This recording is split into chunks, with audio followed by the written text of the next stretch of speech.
الحمد لله وحده والصلاة والسلام على من لا نبي بعده أما بعد فأعوذ بالله من الشيطان الرجيم بسم الله الرحمن الرحيم من يطع الله والرسول فأولئك مع الذين أنعم الله عليهم من النبيين والصديقين والشهداء والصالحين وحسن أولئك رفيقا. وقال الله تعالى في مقام آخر فما أرسلنا من رسول إلا ليطاع بإذن الله إلى آخره.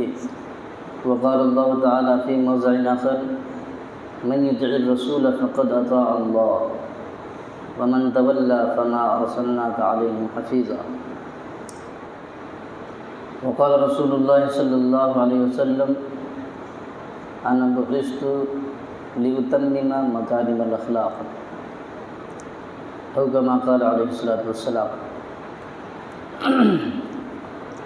صدق الله العلي العظيم وصدق رسوله النبي الكريم ونحن على ذلك من الشاهدين والشاكرين والحمد لله رب العالمين. میرے محترم بزرگ دوستو، تمام صفات خدا بندی صرف اور صرف اللہ رب العالمین کے لیے ہے، جو ساری کائنات کا پالنہار ہے. اور درود و سلام نازل ہو جناب محمد الرسول اللہ صلی اللہ علیہ وسلم پر، جو آخری نبی ہیں. آپ کے بعد کہیں بھی کبھی بھی کسی قسم کا کوئی نبی پیدا نہیں ہوگا. میرا محترم بزرگ دوستو، نبی پاک صلی اللہ علیہ وسلم اسی مہینہ میں ربیع الاول کے مہینہ میں پیدا ہوئے ہیں اور آخری نبی ہیں. اب آپ کے بعد دنیا میں کہیں بھی کسی ماں کے پیٹ سے نبی پیدا نہیں ہوگا اور ابھی تک نہیں ہوا ہے. جو آدمی حضور پاک صلی اللہ علیہ وسلم کے بعد اپنے نبی ہونے کا دعویٰ کرے وہ کافر ہے، اس کو جو مان لے وہ بھی کافر ہے. اور اتنا بڑا مجرم ہے، اتنا بڑا کافر ہے یہ کہ اگر وہ اپنا کوئی پروڈکٹ سامان بنائے اپنے کارخانہ فیکٹری میں تو اس سے خریدنا بھی حرام ہے، اس کا سامان خریدنا بھی حرام ہے. اتنا بڑا مجرم ہے وہ. قادیانی لوگ بول کے دنیا میں پھیل رہے ہیں. وہ منحوس اس نے بھی کہا تھا کہ ہم نبی ہیں. تو کسی مسلمان نے سیدھے سادھے بھولے بھالے انسان نے پوچھا حضرت سے کہ حضرت یہودی بھی کافر ہے، عیسائی بھی کافر ہے، قادیانی بھی کافر ہے، تو یہودیوں کے پروڈکٹس میں کوئی مسئلہ نہیں، خریدو کھاؤ کچھ بھی کرو. عیسائیوں کے پروڈکٹ جو سامان ہے اس میں کوئی مسئلہ نہیں، خریدو کھاؤ جو بھی مرضی ہے. یہ قادیانیوں والا میں کیوں لگا ہوا ہے؟ یہودیوں کے اور عیسائیوں کے مصنوعات کو بائیکاٹ کرو، نہیں خریدنا نہیں کھانا، ایسا کوئی نہیں کہتا ہے.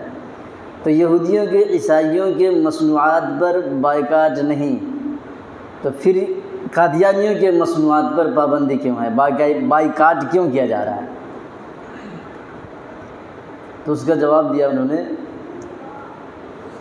کہ یہودی عیسائی شروع سے ہی محمد رسول اللہ کو نہیں مانتا، نبی نہیں مانتا، کافر ہے. یہ قادیانی جو منحوس ہے، یہ خبیث کلمہ بھی پڑھتا ہے لا الہ الا اللہ محمد الرسول اللہ، پھر بھی اس کے سامان کو بائیکاٹ کیا جائے گا. اس لیے کہ یہ منحوس محمد الرسول اللہ جب پڑھتا ہے تو اس سے مراد اس کو لیتا ہے جو قادیان میں پنجاب میں پیدا ہوا تھا. تو دھوکہ دینے کے لیے کلمہ پڑھتا ہے، غداری کرتا ہے کلمے کے ساتھ، اللہ کے ساتھ، نبی کے ساتھ. تو غداری کرنے والے کے سامان کا بائیکاٹ کیا جائے گا. مرتد ہوا، دوسرے کافروں سے بھی ڈینجر کافر ہے یہ، اس لیے اس کے سامان پہ بائیکاٹ کیا جائے گا۔ حضور پاک صلی اللہ علیہ وسلم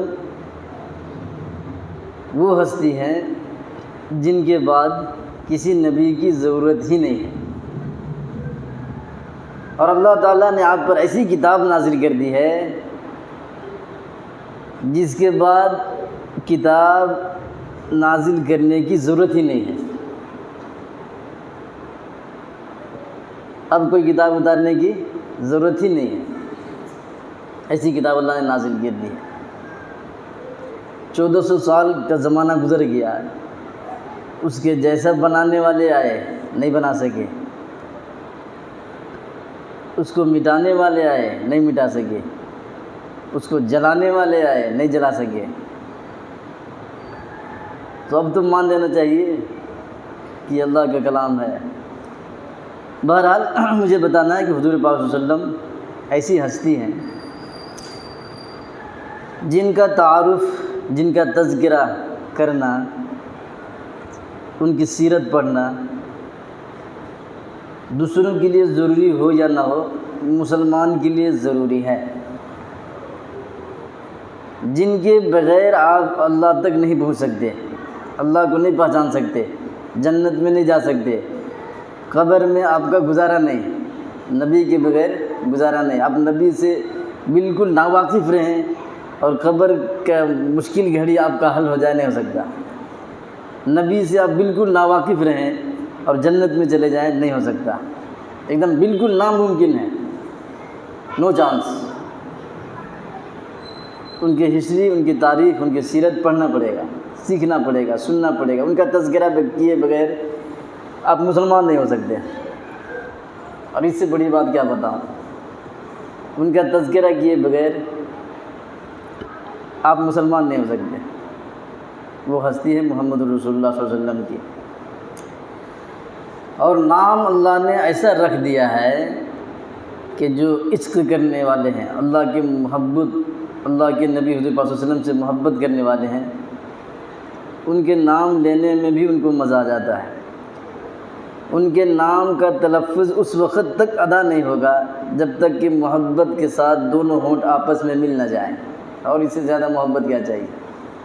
حضور پاک صلی اللہ علیہ وسلم کے آپ نام لیں، دونوں ہونٹ آپس میں محبت کے ساتھ مل جاتے ہیں، ایک بار نہیں 2 بار ملتے ہیں۔ تو اتنی نام میں اتنی چاشنی ہے، اتنی مٹھاس ہے، تو کام کیسے ہوں گے؟ اور اخلاق جن کے بارے میں اللہ قسمیں کھا کے کہتا ہے، نون والقلم وما یسطرون، لکھنے والے قلم کی قسم، تمہارا والقلم، قسم ہے قلم کی، وما یسطرون، اور اس کی جو اس سے لکھا جا رہا ہے۔ ما انت بنعمت ربک بمجنون، آپ دیوانے اور پاگل نہیں ہیں۔ انک لعلی خلق عظیم، آپ کے اخلاق سب سے بہترین ہے۔ اور غربت میں رہ کے اختیاری طور پر بادشاہی کی ہے، اختیاری طور پر غربت میں رہے ہیں اور بادشاہی کی ہے۔ گھر میں 1 مہینہ 2 مہینہ چولہا جلانے کی نوبت نہیں آتی تھی، غربت ایسی ہے، لیکن پھر بھی ان کے در سے کوئی خالی نہیں گیا ہے۔ اتنے سخی ہیں، ایک مرتبہ حضرت حسن اور حاتم تائی کا پوتا دونوں کی کہیں ملاقات ہو گئی، مسلمان ہو گیا تھا وہ، تو اس نے کہا کہ ہمارا دادا بڑا سخی آدمی تھا، 10 دروازے بنا کے رکھے تھے گھر کے پاس، کوئی سائل آیا اس دروازے سے مانگا تو یہاں بھی دیے، پھر ادھر گیا اس دروازے سے مانگا تو وہاں بھی دیے، وہاں سے پلٹ کے وہاں گیا تو وہاں بھی دیے، 10 دروازے میں دیتے تھے، کہیں انکار نہیں کرتے تھے، یہ نہیں کہتے کہ تو ایک بار وہاں لے لیا یہاں کہیں پایا۔ پھر حاتم تھا ایسا گزرا ہے، اتنا سخی آدمی تھا وہ۔ حسن نے کہا الو کے پٹھے 10 بار جانے کی ضرورت پڑ گئی، ہمارا نانا کیسا تھا ایک ہی بار دے دیا، دوبارہ آنے کی ضرورت ہی نہیں پڑتی تھی۔ تو ہمارے نانا کا سخاوت پوچھنا چاہتا ہے، اتنا سخی ہیں، اتنا سخی ہیں۔ ایک بچہ ہے، لڑکا 8-9 سال کا، حضور پاک صلی اللہ علیہ وسلم کے پاس، اور کہا کہ میری ماں کو ایک جبے کی ضرورت ہے، قمیص کی، ایسا قمیص۔ تو حضور پاک صلی اللہ علیہ وسلم نے فرمایا کہ میرے پاس ابھی کچھ نہیں، جو یہ پہنا وہی ہے۔ تو نادانی میں بچہ تھا، کوئی سمجھدار تو اتنا بڑا نہیں تھا آدمی، بچہ 8-9 سال کا بچہ تھا، تو اس نے کہا کہ یہی دے دیجیے، نکال کے نبی نے دے دیا، لے جاؤ۔ اللہ نے قرآن کی آیت نازل کیا، اللہ نے قرآن کی آیت نازل کیا، وَلَا تَبْسُطْهَا كُلَّ الْبَسْطِ، اتنا سخاوت نہ کیجیے کہ مجبور ہو کے گھر میں بیٹھنا پڑے، منع کرنا پڑ رہا ہے۔ سخی اتنے ہیں، اتنے سخی ہیں کہ منع کرنا پڑا ہے، قرآن کی آیت نازل کی گئی، بتاتے ہیں بدن میں سے کپڑا اتار کے دے دیے، پہننے کو نہیں ہے۔ تو سخی اتنے ہیں کہ قرآن کی آیت نازل کر کے منع کرنا پڑا کہ اتنا سخاوت نہ کیجیے کہ آپ کو مجبور ہو کے گھر میں بیٹھنا پڑ جائے۔ تو بہرحال گھر کا یہ عالم ہے کہ 2 مہینہ چولہا نہیں جل رہا ہے، اسی وقت کی بات ہے، اسی دور کی بات بتا رہا ہوں۔ جبھی تو نبی بولے کہ میرے پاس اس قمیص کے علاوہ اور کچھ نہیں ہے، تو اس لڑکے نے کہہ دیا کہ یہی دے دیجیے، تو نکال کے نبی نے دے دیا۔ سخی اتنے ہیں کہ نکال کے نبی نے اسی کو دے دیا۔ آج ہم لوگ اسی نبی کے نام لیوا ہیں، جانتے بھی ہیں نبی کی تاریخ، نبی کی سخاوت، نبی کے اخلاق، نبی کے عمل، سب جانتے بوجھتے بھی مال جمع کر کے سانپ بن کے ہم لوگ بیٹھے ہوئے ہیں۔ عمل کی ضرورت ہے، عمل کی، عمل نہیں کرتے۔ اتنا سخی ہے نبی اور ہم لوگ کنجوس ہیں۔ حدیث شریف میں ہے کہ کنجوس آدمی، مکھی چوس آدمی جنت میں نہیں جائے گا، کنجوس آدمی جنت میں نہیں جائے گا، حدیث ہے، بتاتے نہیں جا سکتا، کنجوس آدمی جنت میں نہیں جا سکتا۔ اور کنجوس آدمی سے شیطان بڑا خوش ہے، یہ کنجوس ہے، مکھی چوس ہے، شیطان اس سے خوش ہے،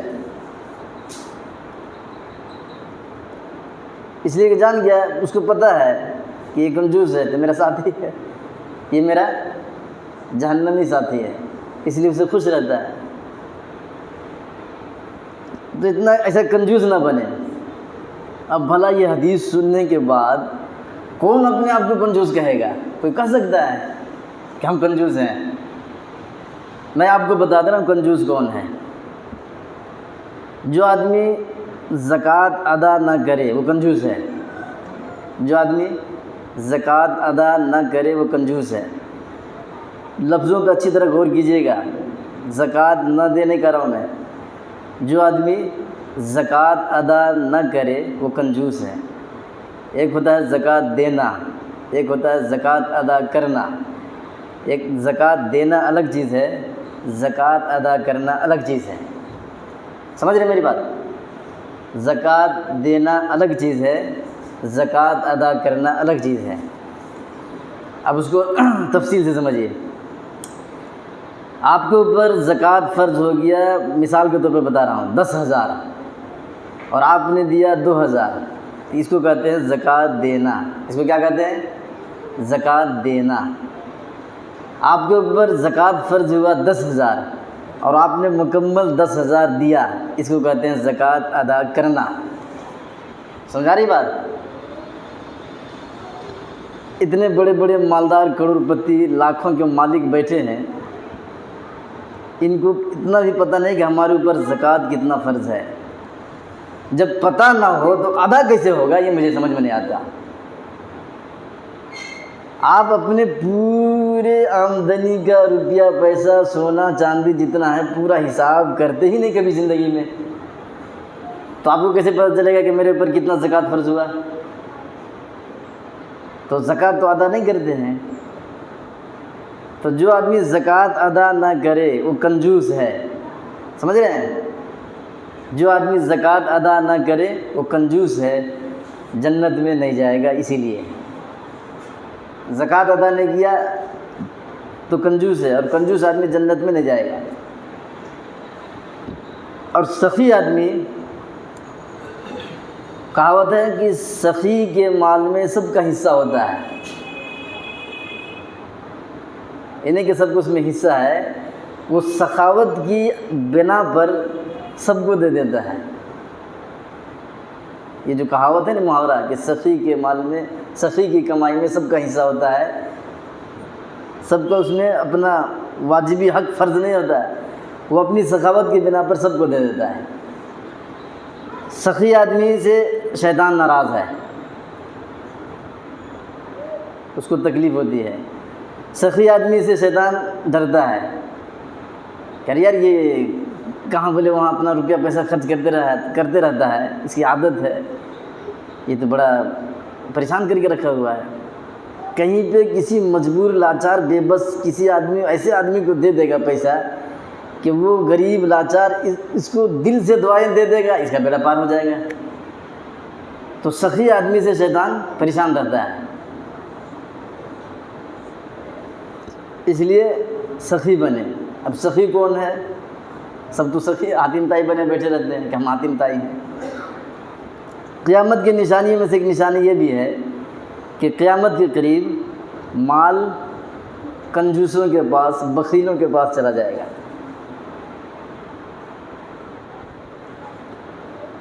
اب اپنے آپ کو کوئی کنجوس کرنے کے لیے تیار ہی نہیں ہے، حالانکہ زکوٰۃ، صدقہ، خیرات سب خود کھا جا رہا ہے، پھر بھی سخی بنا پھرتا ہے. تو یہ عالم ہے. تو قیامت کی نشانی میں سے ایک نشانی کہ مال کنجوس بخیل لوگوں کے پاس چلا جائے گا. تو کنجوس نہ بنے. اب سخی کون ہے؟ جو مکمل طریقے سے زکوٰۃ ادا کرتا ہو، صدقہ خیرات بھی کرتا ہو، اپنی آمدنی روزانہ کی ہے اس میں سے 1% 2% روزانہ نکالتا ہو، روزانہ نکالتا ہو. سال بھر میں تو زکوٰۃ نکالا جاتا ہے،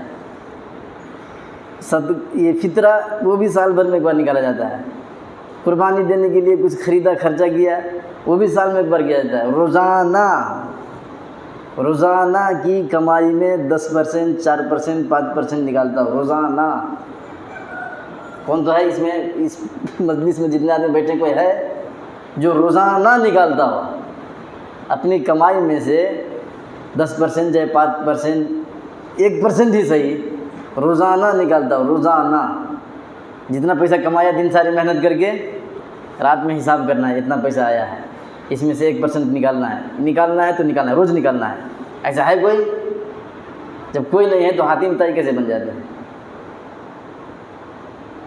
حاتم طائی بنتے کیسے ہیں؟ وہ تو آپ جتنا نہیں کمائیں گے ساری زندگی میں، وہ ایک دن میں حاتم طائی خرچہ کرتا تھا. ہم لوگ جتنا اپنی ساری زندگی میں نہیں کما پائیں گے اتنا حاتم طائی ایک دن میں خرچہ کرتا تھا. وہ حاتم طائی بن گئے. سخی بنے پھرتے ہیں. ہم سخی آدمی ہیں. سب مکھی چوس بخیل ہیں. زکوٰۃ سے اتنا ڈھنگ سے نہیں نکالتے تو بخیل اور کنجوس نہیں تو کیا ہے؟ تو حدیث میں ہے کہ کنجوس آدمی، بخیل آدمی جنت میں نہیں جائے گا. اس لیے بخیل اور کنجوس نہ بنے.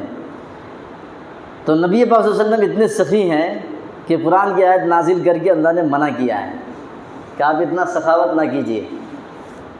اور اخلاق اور کردار اتنا اچھا ہے، اتنا زبردست ہے کہ دشمن بھی اقرار کرنے پہ مجبور ہے. اقرار کرنے پہ مجبور ہے. بڑے بڑے جان کے دشمن، بڑے بڑے کہیں تجارت کرنے جاتے تو چرچا ہوتے رہتا تھا. کچھ تو دشمن ہی چرچا کرتے تھے. حضور پاک صلی اللہ علیہ وسلم کا پرچار دشمن لوگ ہی کرتے تھے.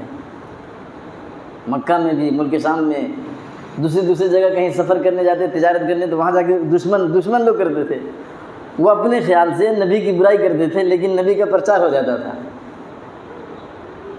ایک آدمی ہے، بہت بڑا شاعر ہے، قبیلے دوس کا رہنے والا ہے، طفیل دوسی کہتے ہیں اس کو، صحابی بن گئے رضی اللہ عنہ۔ وہ دوسرے ملک سے حج کے زمانہ میں مکہ گیا۔ عام طور پر کافی لوگ جاتے تھے، حج کرتے تھے، غلط طریقے سے کرتے تھے، جیسے بھی وہ کرتے تھے۔ یہاں تو مسلمان حج نہیں کرتے، یار 50 لاکھ ہے، کسی کے پاس 100 لاکھ روپیہ ہے، کسی کے پاس 10 لاکھ ہے، اور آج نہیں ہے، 50 سال سے ہے، کسی کے پاس 10 سال سے ہے، کسی کے پاس 5 سال سے ہے، اور حج نہیں کر رہے ہیں۔ یہ سوچ رہے ہیں ہم پیسہ بچا رہے ہیں۔ کیا بچاؤ گے؟ کیا کرو گے بچا کے؟ ہر کوئی حج کرنے نہیں جاتا، جب تک اللہ تعالیٰ اپنے گھر میں نہ بلائے اس وقت تک نہیں جاتا، چاہے آپ کے پاس 10 لاکھ ہو، 50 لاکھ ہو، 1 کروڑ ہو، 1 ارب ہو، جب تک نہیں بلائے گا آپ نہیں جائیں گے۔ تو آپ کے پاس پیسہ، آپ نہیں جا رہے ہیں، آپ کے پاس سہولیات ہے، انتظام ہے، راستے کا خرچ ہے، حج کر کے آتے تک گھر میں کھانے پینے کا خرچہ بھی ہے، پھر ہوائی جہاز اس کا بھی انتظام ہے، اور آپ پھر بھی نہیں جا رہے ہیں۔ ارے آپ کیا نہیں جا رہے ہیں؟ نہیں جا رہے ہیں، نہیں جا رہے ہیں۔ اللہ آپ کو نہیں بلا رہا ہے، سب کچھ ہونے کے باوجود اپنے گھر تک نہیں آنے دے رہا ہے، سب کچھ ہونے کے باوجود گھر تک نہیں آنے دے رہا ہے، کہ ادھر ہی رہنا، آنا نہیں، تمہاری ضرورت نہیں ہے یہاں، تمہارے پیسے کی بھی ضرورت نہیں ہے، یہاں آنا نہیں۔ جب یہیں سے پابندی لگی ہوئی ہے، ذرا سوچو، جس کے پاس 10 لاکھ 20 لاکھ 50 لاکھ 60 لاکھ 70 لاکھ 80 لاکھ 90 لاکھ 100 لاکھ 1 کروڑ ہے، وہ ذرا سوچیں، اپنے غریبان میں جھانکیے کہ یہاں نہیں جانے دے رہا ہے تو پھر وہاں جنت میں کیسے جانے دے گا؟ پابندی تو آپ کے اوپر یہیں سے لگ چکی ہے، پابندی یہیں سے لگ چکی ہے، مہر یہیں سے مار دیا ہے، تو آپ یہ نہ سمجھیں کہ ہم نہیں جا رہے ہیں، ہم نہیں جا رہے ہیں، یہ سوچیں کہ ہم کو کیوں نہیں آنے دے رہا ہے۔ کیا سوچیں؟ جب ہمارے پاس اتنا پیسہ ہے تو پھر اللہ ہم کو کیوں نہیں بلا رہا، یہ سوچا کریں، یہ نہ سوچا کریں کہ ہم نہیں جا رہے ہیں، بڑے پالے گاڑ بنے پھرتے ہیں۔ جب رات میں سوتے نہیں کھاتے میں بستر میں، تو سوچ کے ذرا سوچا کریں کہ جب ہمارے پاس 50 لاکھ ہے پھر بھی مجھے جانے کا شوق، جانے کا جنون، خانہ کعبہ دیکھنے کا شوق، جذبہ کیوں نہیں بیدار ہو رہا ہے؟ ہم کیوں نہیں جانا چاہتے؟ کہیں ایسا تو نہیں کہ اللہ نے میرے دل میں مہر مار دیا ہے کہ خبردار تو میرے گھر تک نہیں آنا؟ تو ذرا سوچا کرے، سونے کے بعد، کھاٹ میں پڑنے کے بعد تھوڑا سوچا کریں۔ ہاں، پیسہ لے کے کنجوس بن کے سانپ اژدہا مسلط ہو کے پڑ گئے ہیں، پیسہ چھپا کے، نہ زکوٰۃ دے رہے ہیں صحیح ڈھنگ سے، جو حج فرض ہوا تو حج نہیں کر رہے ہیں، یہ تو ملامت، مصیبت، پریشانی بن گیا آپ کے لیے۔ اس لیے خیال کریں، ہر کوئی اللہ کا گھر نہیں دیکھ سکتا، اور جس کو بلا لے، جس کو بلا لے، وہ چھوٹی گاڑی میں موز بیچنے والا ہو وہ بھی جا سکتا ہے، تھیلے میں سامان لے کے گھوم گھوم کے بیچتا ہو وہ بھی جا سکتا ہے، چھوٹا سا بنک میں بیپار کرتا ہو وہ بھی جا سکتا ہے۔ تو وہ دل کی بات ہے، کیفیت کی بات ہے، اب کا اللہ سے کیا تعلق ہے، کیسا تعلق ہے وہ جانے گا۔ جب تعلق صحیح ہوں گے تو بلائے گا، اب جب بلائے گا تو انتظام بھی ہو جائے گا، جب بلا لے گا تو انتظام بھی ہو جائے گا۔ اس لیے پیسے والے حضرات خیال کریں کہ ہمارے اوپر کہیں مہر تو نہیں لگ گیا کہ پیسہ ہے پھر بھی نہیں جا رہے، تو سوچا کریں کھاٹ میں پڑنے کے بعد، اکیلے میں، تنہائی میں، کہ ہم آخر کیوں نہیں جا رہے ہیں۔ تو بہرحال ایک بات، دوسری بات، حج کے لیے آپ کو دماغ میں شیطان، بچے، پڑوسی، گلی والے سمجھائیں گے غریب ہو جائے گا، کہیں کو 10 لاکھ خرچہ کرنا، کہیں کو پیسہ خرچہ ہو جائے گا۔ یاد رکھو میری بات، ایک دم 100% لکھ کے رکھ لو اپنے پاس، جو آدمی حج کر لے، جو آدمی حج کر لے وہ غریب نہیں ہوتا۔ اس نے حج کرنے میں، اللہ کے راستے میں، اللہ کے گھر دیکھنے میں 10 لاکھ خرچہ کیا ہے، تو جب تک وہ 20 لاکھ اپنے ہاتھوں میں نہیں دیکھ لے گا مرے گا نہیں۔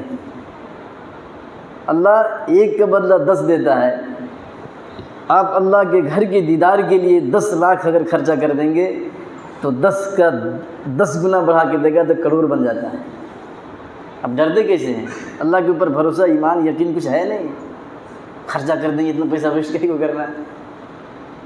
اللہ کے گھر کی دیدار کرنے جا رہے ہیں، اللہ کے حکم پورا کرنے جا رہے ہیں، ویسٹ ہو رہا ہے، وہ برباد ہو رہا ہے۔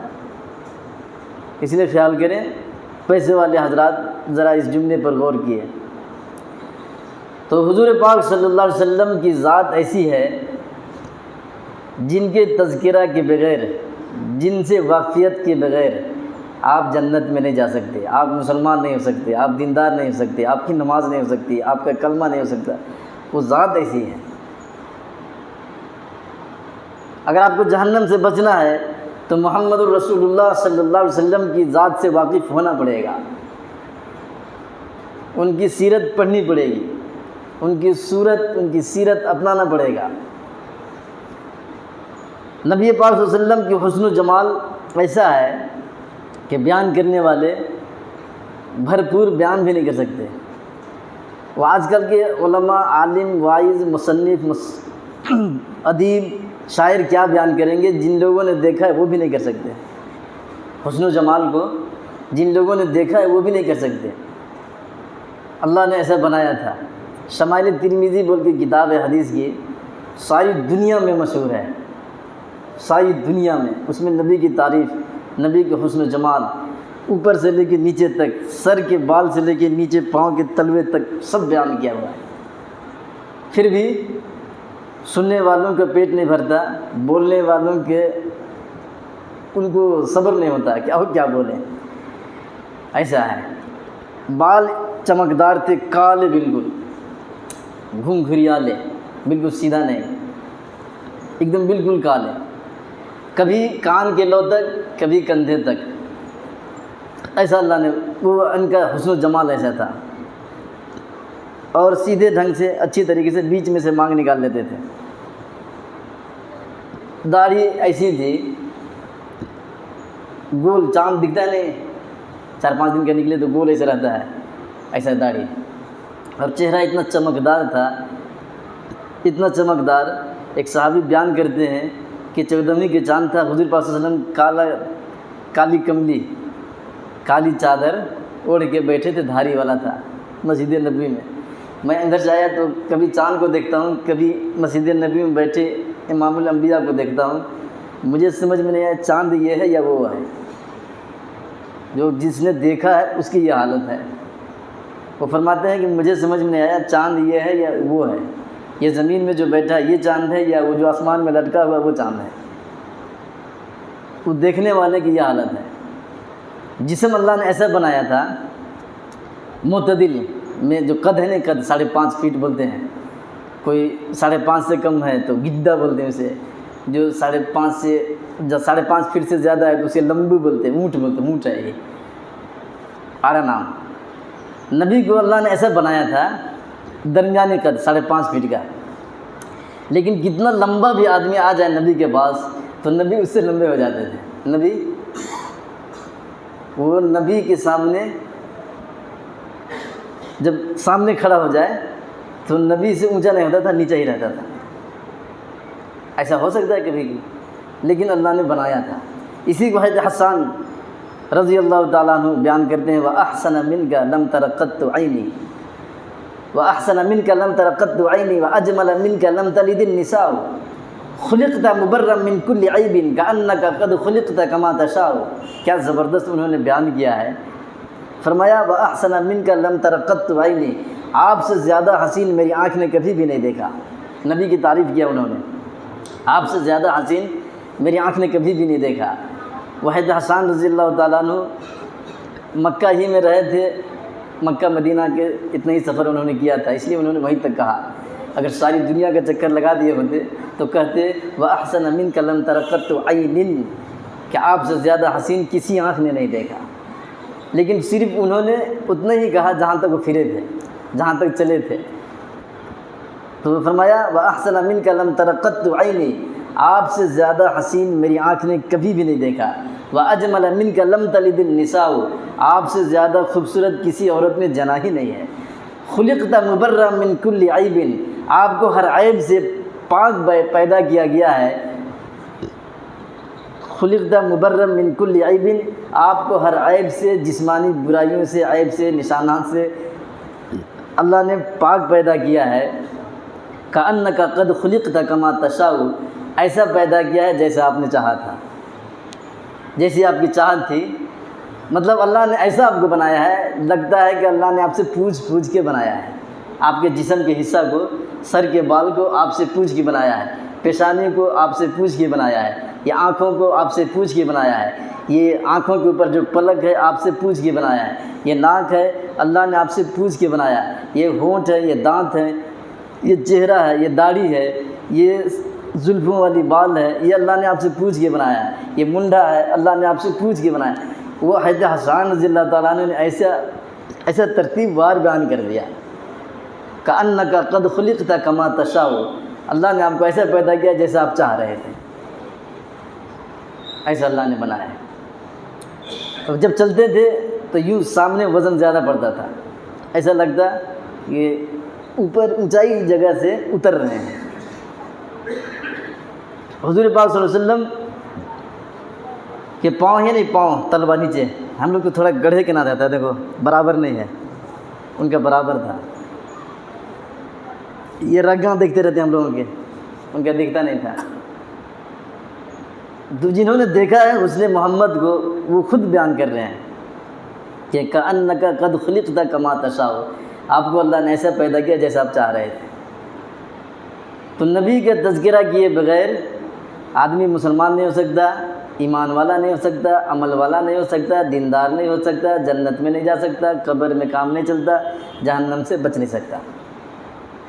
اس لیے ان کا تذکرہ کرنا، ان کی سیرت پڑھنا واجب ہے، واجب. ان کا نام لینا فرض ہے. جب تک نام نہیں لیں گے مسلمان کیسے بنیں گے؟ لاکھ آپ لا الہ الا اللہ پڑھیں مسلمان نہیں ہو سکتے جب تک کہ محمد رسول اللہ نہ پڑھیں صلی اللہ علیہ وسلم. تو حضور پاک صلی اللہ علیہ وسلم کا تذکرہ کرنا اچھی بات ہے. اب خالی تذکرہ کر کے اسپیکر لگا کے واہ واہ کر کے سبحان اللہ ماشاء اللہ سبحان اللہ ایسے کر کے نہیں رہنا ہے، عمل کرنا ہے. اب عمل کریں گے تب جا کے اللہ کے نبی آپ سے راضی ہوں گے. شیطان بھی کیا کھیل کھیلتا ہے عجیب قسم کا. لوگوں سے ایسا کھیل کھیلا کہ نواسے کی وفات پر ماتم، 10 محرم کو حضرت حسین شہید ہوئے تو ماتم کرتے ہیں نہیں، نواسے کی وفات پہ ماتم، رونا دھونا چیخنا چلانا، اور نانا کی وفات پہ جشن. دیکھ رہے ہیں کھیل.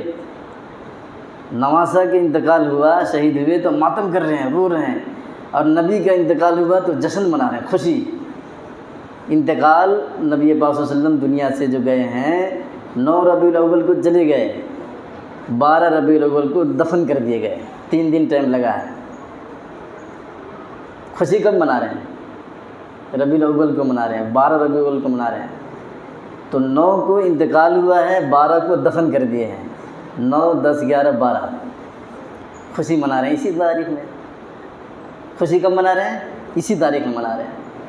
تو شیطان بھی کیا کھیل کھیلا ہے مسلمانوں کے ساتھ کہ نواسے کی وفات پر ماتم کر رہے ہیں اور نانا کی وفات پر جشن منا رہے ہیں.